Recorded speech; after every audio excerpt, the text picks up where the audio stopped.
નમસ્કાર, good morning, જય શ્રી કૃષ્ણ. આજે એક તમે ન જાણેલી વાત હું તમને કહીશ. દર્ભ એટલે કુશ. આપણે કોઈ પણ પૂજા વખતે કે સારા કામ માટે દર્ભનું આસન વાપરીએ છીએ, જેને ખૂબ પવિત્ર માનવામાં આવે છે.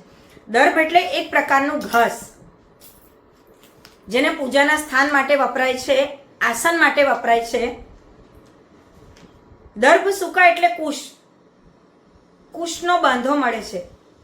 તમારે કોઈ સ્પેસિફિક એનું કામ હોય તો તમે એ શોધીને લાવી શકો. સિદ્ધ કુશનો બાંધો એ ધનલક્ષ્મીની કૃપા અને સમૃદ્ધિનું શુભ પ્રતીક મનાય છે. કેવી રીતે? સુખ, શાંતિ અને સમૃદ્ધિ મેળવવા માટે એક અદ્ભુત કુદરતી ચમત્કારિક ભેટ ગણાય છે સિદ્ધ કુશનો બાંધો. સનાતન પરંપરામાં કુશને અત્યંત પવિત્ર અને દિવ્ય માનવામાં આવે છે. દર્ભ ઘાસ, કુશ એટલે એવો વિશ્વાસ છે કે સિદ્ધ કુશનો બાંધો ઘર, દુકાન કે પૂજા સ્થાન પર મૂકવાથી સકારાત્મક ઉર્જા વધે છે. માતા લક્ષ્મીજીની કૃપા થાય છે, ધન પ્રાપ્તિનું માર્ગ સરળ બને છે. ધન અને સમૃદ્ધિ આકર્ષિત કરવાનું શુભ પ્રતીક છે. ઘર અને વેપારમાં સકારાત્મક ઉર્જા લાવે છે.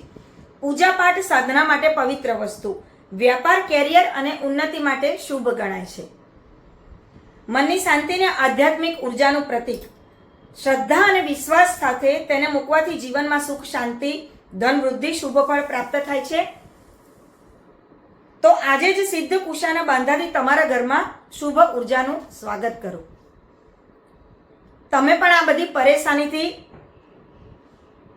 સમસ્યાઓથી ઘેરાયેલા છો કે પૈસાની હંમેશા કમી રહેવી, વેપારમાં મન ઈચ્છિત સફળતા ન મળવી, નોકરી કેરિયરમાં અવરોધ આવવા, ઘરમાં નકારાત્મક ઉર્જા રહેવી, ખરાબ નજર કે તંત્ર બાધાની ચિંતા રહેવી.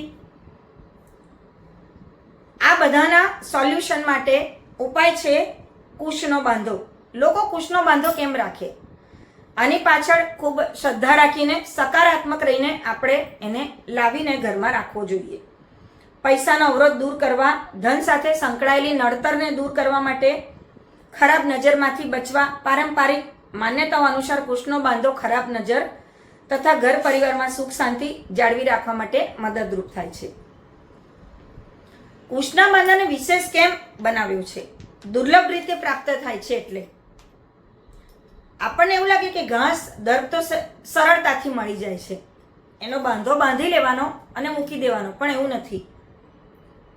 પવિત્ર કુશ સાથે જોડાયેલો એટલે કુશને હિન્દુ પરંપરામાં પવિત્ર માનવામાં આવે. એનો ઉપયોગ કેટલાય ધાર્મિક કાર્યોમાં કરવામાં આવે છે.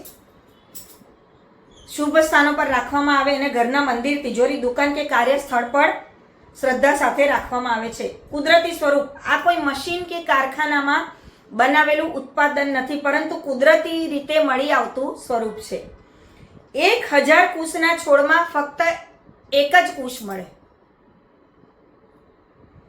કુશનો બાંધો સામાન્ય છોડમાં જોવા મળતો નથી, એથી એને વિશેષ માનવામાં આવે છે. એટલું જ નહીં, બાંધો ઘણો દુર્લભ છે. એને પવિત્ર મંત્રોના ઉચ્ચારણ સાથે ઉર્જિત કરવામાં આવે છે. એને શ્રદ્ધાપૂર્વક પૂજા સ્થાન, તિજોરી, દુકાન, ઓફિસમાં રાખી શકાય. આપણને અંદાજ પણ ન હોય કે સિદ્ધ કુશાનો બાંધાનો આટલો સરસ રિસ્પોન્સ મળતો હોય છે. વ્યવસાયમાં પ્રગતિ, નવા અવસર, આશ્ચર્યકારક મની ફ્લો, ફૂલોને ખુશીની મનોકામનાથી મોટી સંખ્યામાં બિઝનેસ ઓનર્સ, વેલર્સ, રિયલ એસ્ટેટ જોડે સંકળાયેલા લોકો પણ આનો ઉપયોગ કરી રહ્યા છે. ખરેખર જો તમે શ્રદ્ધાપૂર્વક કુશનો બાંધો લાવીને ઘરમાં મૂકો, આ રીતે એનો ઉપયોગ કરો, તો તમને ચોક્કસ એનું પરિણામ મળશે અને તમારી જિંદગી ખૂબ સરળ બનશે. તો મિત્રો, આ વિડીયો સાથે હું મારી વાત પૂરી કરું છું. આશા રાખું કે મારો વિડીયો તમને જરૂર ગમ્યો હશે, નવી વાત જાણવા મળી હશે. ચોક્કસ અને લાઈક અને શેર કરવા વિનંતી અને મારી ચેનલને સબસ્ક્રાઈબ કરવા વિનંતી. બેલ આઇકન પણ પ્રેસ કરી દેજો. ફરીથી મળીશું. જય શ્રી કૃષ્ણ.